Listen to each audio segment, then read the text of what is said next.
रामेश्वर, माँ की तबीयत और खराब होती जा रही है। आते वक्त दवाई लेते आना। ठीक है सीता, अभी मैं चलता हूँ। खेत से आते वक्त कुछ पैसे सेठ से उधार ले लूंगा ताकि माँ की दवाइयाँ ला सकूं।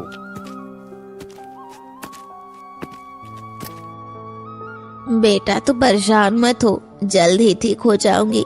लेकिन उस सेठ से अब और उधार मत लेना। अरे हाँ, याद आया, वो सेठ कल ही अपना पैसे मांगने आया था और जो भी पैसे बचे थे वो उन्हें ब्याज के नाम पर ले गया। रामेश्वर बहुत परेशान हो गया। उसकी आंखें आंसुओं से भर जाती हैं।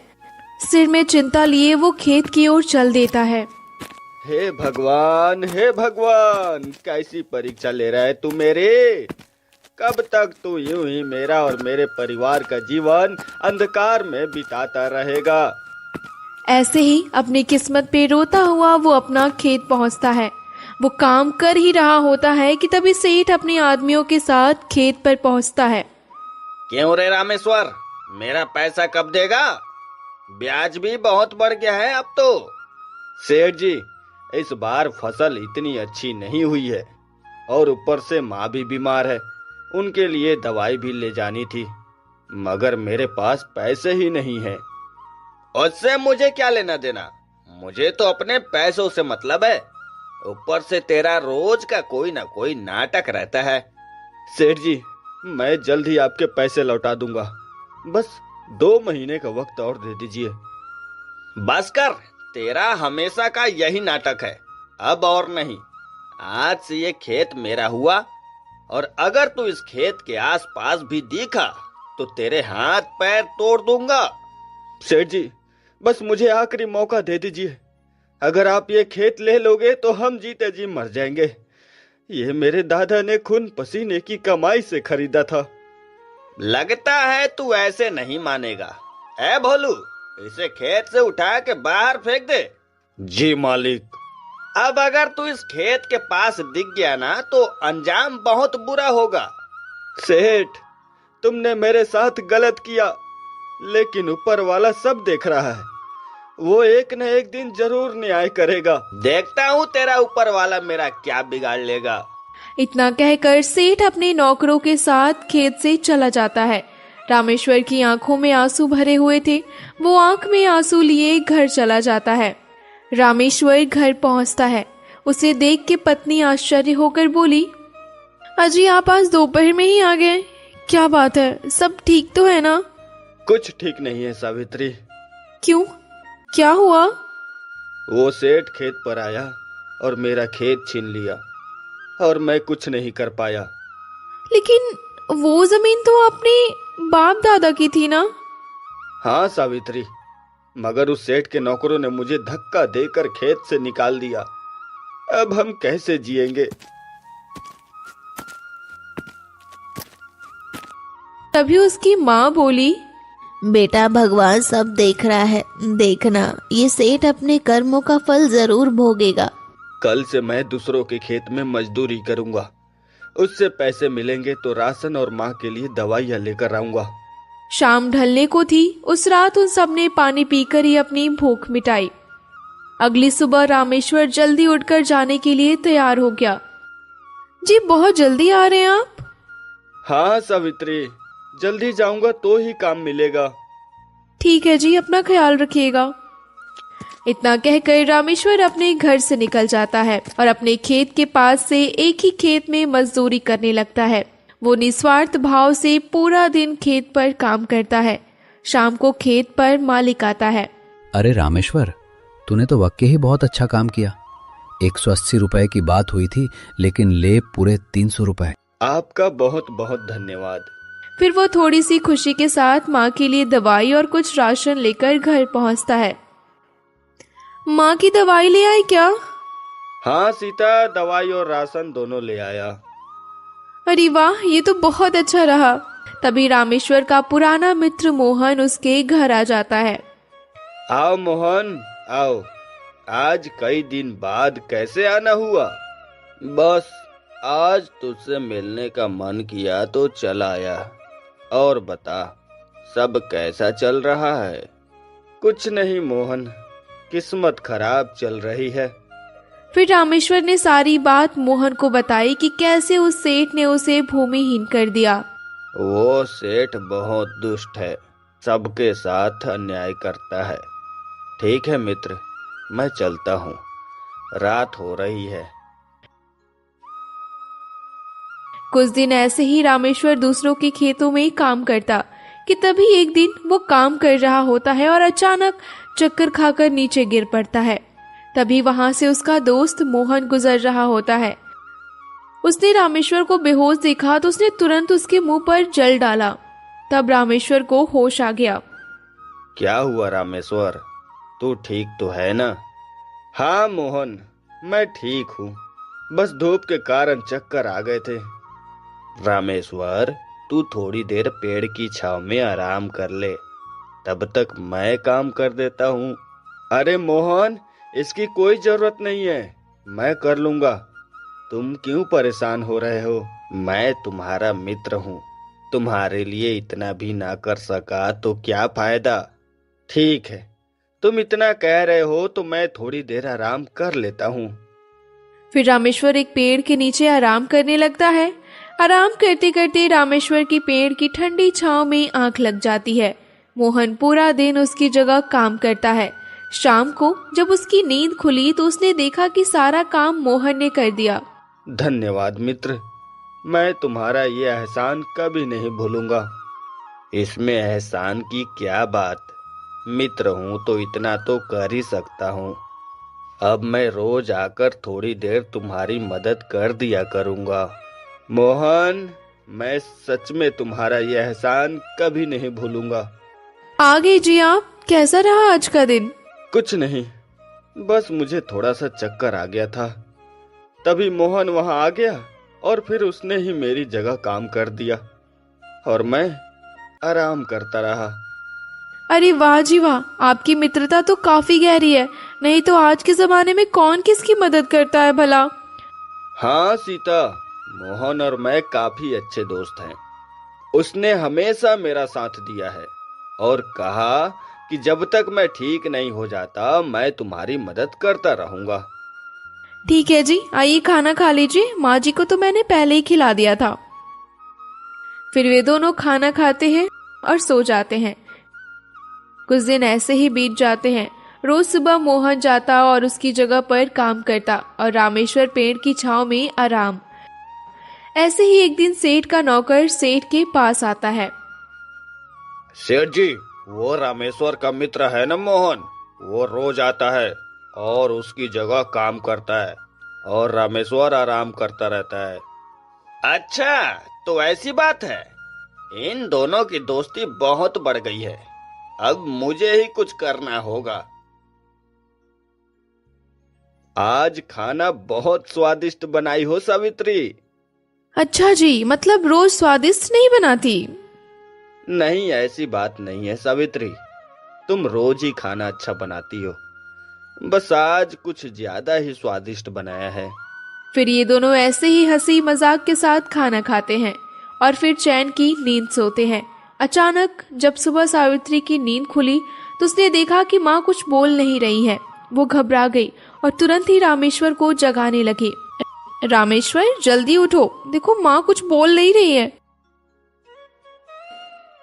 क्या हुआ? उसी रात सेठ अपने नौकरों से कुछ बात कर रहा था। ढोलू, भोलू, आज रात तुम दोनों उस मोहन के घर जाओ और चुपके से उसके घर से गहने चुरा लो। फिर उन गहनों को रामेश्वर के घर में छुपा दो। फिर देखो कैसे मैं रामेश्वर को घर से बेघर करता हूँ। जो हुकुम मालिक, लेकिन अगर कहीं हम पकड़े गए तो? अरे डरने वाले हमेशा पीछे रह जाते हैं। तुमसे जितना बोला है उतना करो, बस।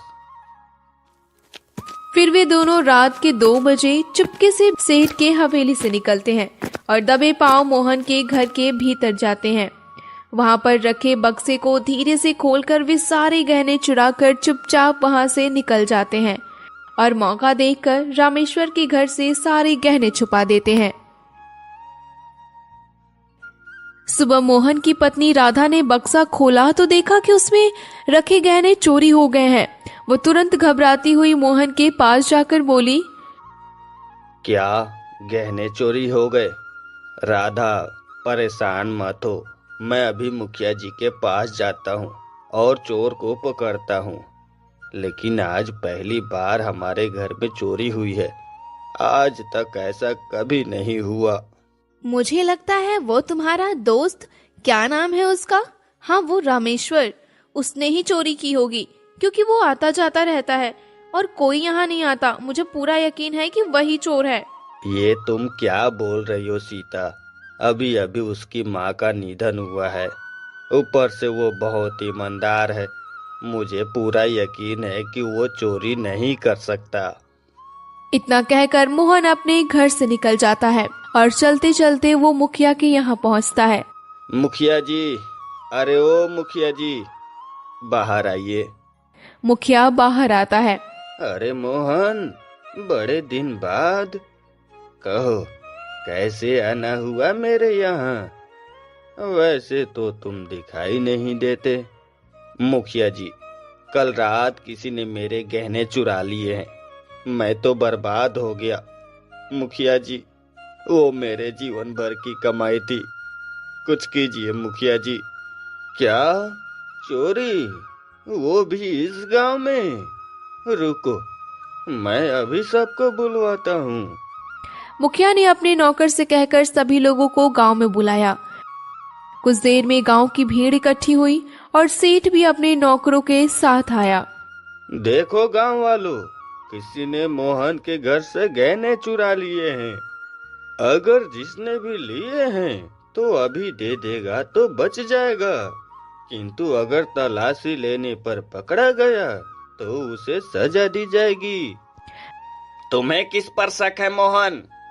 मुझे किसी पर शक नहीं है। अच्छा, कौन कौन तुम्हारे घर पर आता है? वैसे तो मेरे घर पर कोई नहीं आता, सिर्फ मेरा ही मित्र है जो कभी कभी मिलने आता है। लेकिन वो चोरी नहीं कर सकता, वो बहुत ईमानदार है। देखो मोहन, चोरी कोई भी कर सकता है। अगर मेरी मानो तो सबसे पहले रामेश्वर के घर की तलाशी लो। देखना, चोरी उसी ने की होगी। सारे लोग हल्ला मचाने लगे कि रामेश्वर के घर की तलाशी ली जाए। सबके कहने पर मोहन और मुखिया जी मान जाते हैं। अच्छा ठीक है, तुम लोग इतना कह रहे हो तो चलो उसके घर। लेकिन मुझे पता है मेरा मित्र चोर नहीं है। हाँ हाँ चलो, देख लेते हैं कौन चोर है। फिर सब लोग रामेश्वर के घर की ओर बढ़ते हैं। रामेश्वर, जल्दी घर से बाहर निकल। रामेश्वर अपनी पत्नी के साथ हड़बड़ाते हुए बाहर आया। क्या बात है मोहन, ये इतने सारे लोग क्यों? रामेश्वर, मेरे घर से गहने चोरी हो गए हैं, तो ये लोग तुम्हारे घर की तलाशी लेने को कह रहे थे। मोहन, क्या तुझे सच में ऐसा लगता है कि मैंने तेरे घर से गहने चुराए? तभी सेठ बोला, तलाशी लेने दो, अभी दूध का दूध और पानी का पानी हो जाएगा। फिर मुखिया के आदमी उसके घर की तलाशी लेने लगते हैं। थोड़ी देर में रामेश्वर के घर से गहने बरामद होते हैं। ये लीजिए मुखिया जी, ये मिले इसके घर से। सभी लोग हैरान हो जाते हैं कि रामेश्वर और उसकी पत्नी चौंक जाते हैं।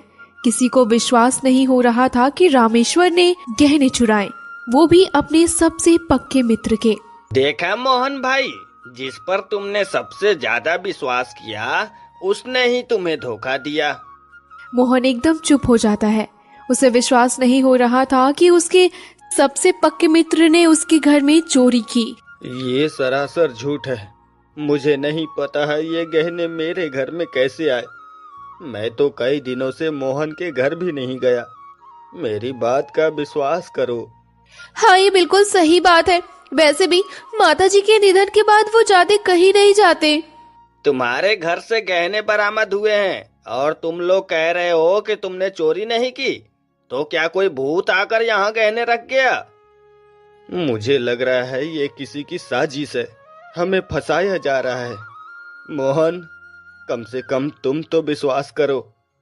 अब विश्वास करने लायक क्या बचा है? मैंने तुम्हारी इतनी मदद करी और तुमने मेरे साथ ऐसा किया। मुझे अब भी अपनी आंखों पर विश्वास नहीं हो रहा। तुम दोस्ती के लायक ही नहीं हो। आज से कभी मुझसे बात मत करना। मोहन, मेरी बात मानो। मैंने सच में चोरी नहीं की। बहुत हो गया तुम लोगों का ड्रामा। तुम लोगों ने चोरी की और इस गांव की इज्जत मिट्टी में मिलाई। आज तक कभी इस गांव में चोरी नहीं हुई, इसलिए तुमको इस गांव से निकाला जा रहा है। शुक्र मनाओ कि हम तुम्हें पुलिस के हवाले नहीं कर रहे हैं, क्योंकि हम नहीं चाहते हैं कि गांव की इज्जत मिट्टी में मिले। इसीलिए दफा हो जाओ इस गांव की नजरों से। मुखिया जी, मुझ गरीब के साथ इतना बड़ा अन्याय न करो। खेत तो वैसे ही सेठ जी ने छीन लिया है। अब अगर मेरा घर भी छीन लोगे तो हम लोग भूखे मर जाएंगे। तूने चोरी की है रामेश्वर, और चोर कभी सुधरता नहीं है। रामेश्वर और उसकी पत्नी ने गांव वालों को बहुत समझाया, लेकिन उन लोगों ने उनकी एक भी नहीं सुनी। मंजूरी में रामेश्वर को गांव छोड़ना पड़ रहा था। आखिरकार वे दोनों गांव के पास वाले जंगल में ही एक टूटी फूटी कुटिया बनाकर रहने लगे। फिर एक दिन, जी 2 दिन हो गए कुछ खाया नहीं, अब और नहीं सहा जाता। भूख के कारण प्राण संकट में लग रहे हैं और अब तो मुझसे कुछ काम भी नहीं हो रहा है। सावित्री, तुम चिंता न करो। मैं पास के ही दूसरे गांव में कुछ काम ढूंढने जा रहा हूँ। अगर कुछ काम मिल जाए तो खाने पीने का इंतजाम हो जाएगा। तब तक तुम आराम करो, कोई काम करने की जरूरत नहीं है। लेकिन आज घर जल्दी आइएगा, मेरी तबीयत कुछ ठीक नहीं है। शरीर में भी जान नहीं बची और वैसे भी यहाँ जंगल में जानवरों का खतरा है। मुझे यहाँ बहुत डर लगता है रामेश्वर। चिंता मत करो सावित्री, मैं जल्द ही वापस आ जाऊंगा। यहाँ जंगल में जानवरों का खतरा तो है ही, लेकिन हम मजबूर हैं। अगर हम यहाँ नहीं रहेंगे तो कहाँ जाएंगे? गांव वालों ने हमें घर से बेघर कर दिया। अब तो ऊपर वाला ही कुछ कर सकता है। ना जाने कब ये ऊपर वाला हमारे साथ न्याय करेगा। भगवान भी हमारी परीक्षा ले रहा है सावित्री। ये कैसी परीक्षा ले रहे हैं हमारी? हमें घर से बेघर कर दिया, जमीन छीन ली और अब भूखा रहना पड़ रहा है। ऐसा कौन सा बुरा कर्म किया था हम लोगों ने? फिर रामेश्वर हताश होकर घर से जाने लगता है। वो अपनी पत्नी को अकेला छोड़कर नहीं जाना चाहता, मगर हालातों की वजह से उसे जाना पड़ रहा था। चलते चलते वो बगल वाले गांव में लोगों से काम मांग रहा था। फिर एक व्यापारी ने उसे काम पर रख लिया। अच्छा ठीक है, काम अच्छे से करना। मैं तुमको 300 रुपए दिहाड़ी दूंगा, लेकिन काम सही से करना। जी साहब, मैं पूरी लगन के साथ काम करूंगा। अच्छा एक बात बताओ, तुम इस गांव के तो नहीं लगते हो? जी, मैं इस गांव का नहीं हूँ। मैं पास के गांव में रहता था। रहता था? रहता था का क्या मतलब है? मतलब पहले रहता था, अब नहीं रहता। फिर रामेश्वर ने पूरी बात रोते हुए उसे बताई। ये तो बहुत गलत हुआ तुम्हारे साथ, पर हम इसमें कर ही क्या सकते हैं। चलो ठीक है भाई, तुम काम निपटा दो, शाम को मैं तुम्हारी दिहाड़ी दे देता हूँ। जी साहब। इतना कहकर व्यापारी वहां से चला जाता है। रामेश्वर दिन भर धूप में मजदूरी करता है। पता नहीं राधा, मुझे क्यों अब भी ऐसा लग रहा है कि जैसे रामेश्वर ने चोरी नहीं की थी। अरे वही चोर था जिसके घर से हमारे गहने बरामद हुए थे। आप ज्यादा मत सोचिए उसके बारे में, वो ही असली चोर था। चलिए खाना खा लीजिए।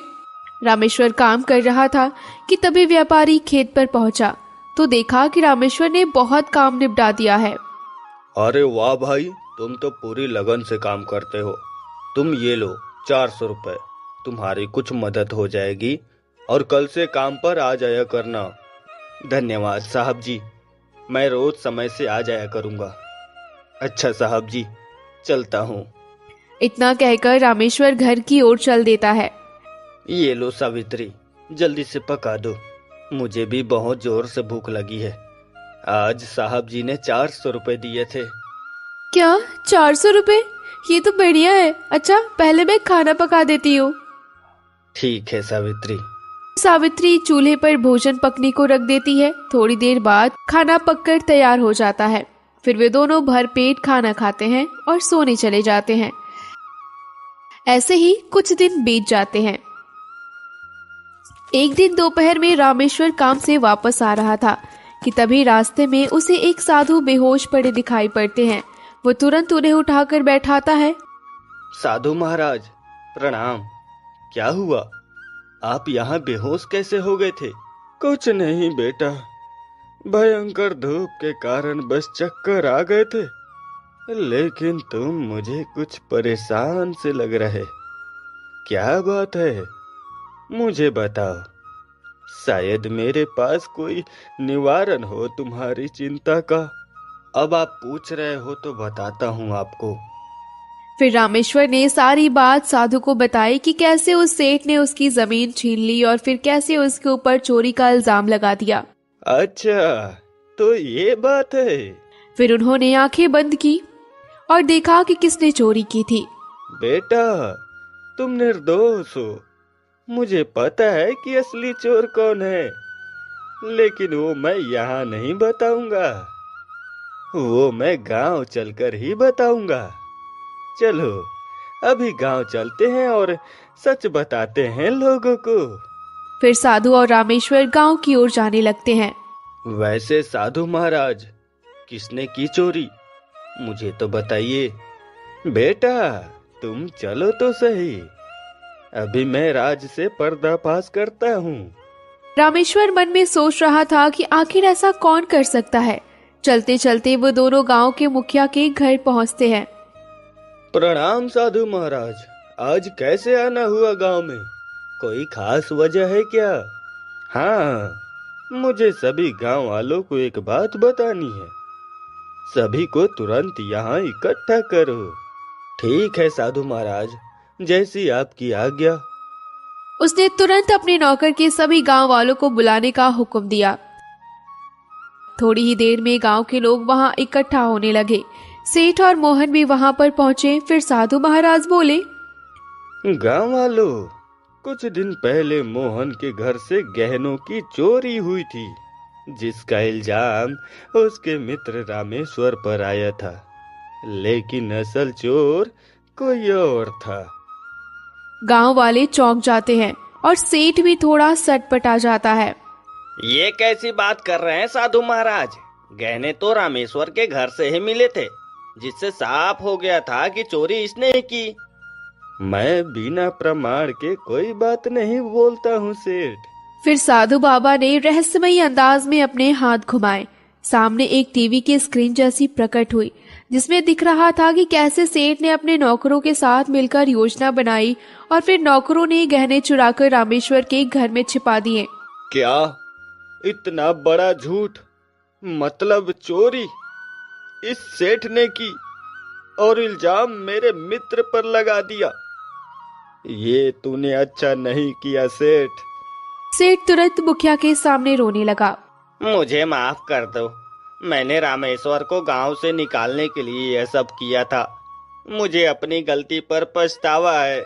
सेठ, तूने एक ईमानदार के ऊपर इल्जाम लगाया, जिसकी वजह से उसे गांव छोड़कर जाना पड़ा। अब और नहीं, इसे तुरंत पुलिस के हवाले कर दो भाइयों। इसके बाद पुलिस उसे पकड़कर ले गई। फिर सभी गांव वालों ने रामेश्वर से माफी मांगी। रामेश्वर, हमसे भूल हो गई है। अब मैं चाहता हूँ कि तुम वापस गांव में आ जाओ, मुझे बहुत खुशी होगी। कोई बात नहीं मुखिया जी, भूल सबसे हो जाती है। मैं कल ही अपने गांव वापस आ जाऊंगा। शाम हो रही थी। वो धीरे धीरे घर की ओर बढ़ा। आज मेरे साथ बहुत अच्छा हुआ। फिर वो सारी बात सावित्री को बताता है। अरे वाह, इसका मतलब कल फिर हम अपने घर जाएंगे। हाँ सावित्री। फिर वे दोनों खुशी खुशी सो जाते हैं और अगली सुबह सूरज की पहली किरण के साथ अपने घर चल देते हैं। गांव पहुंचकर वे अपने घर की साफ सफाई करते हैं और फिर रामेश्वर खेत पर काम करने चला जाता है। और इसी प्रकार वे लोग अब एक सुखी जीवन बिताने लगे थे।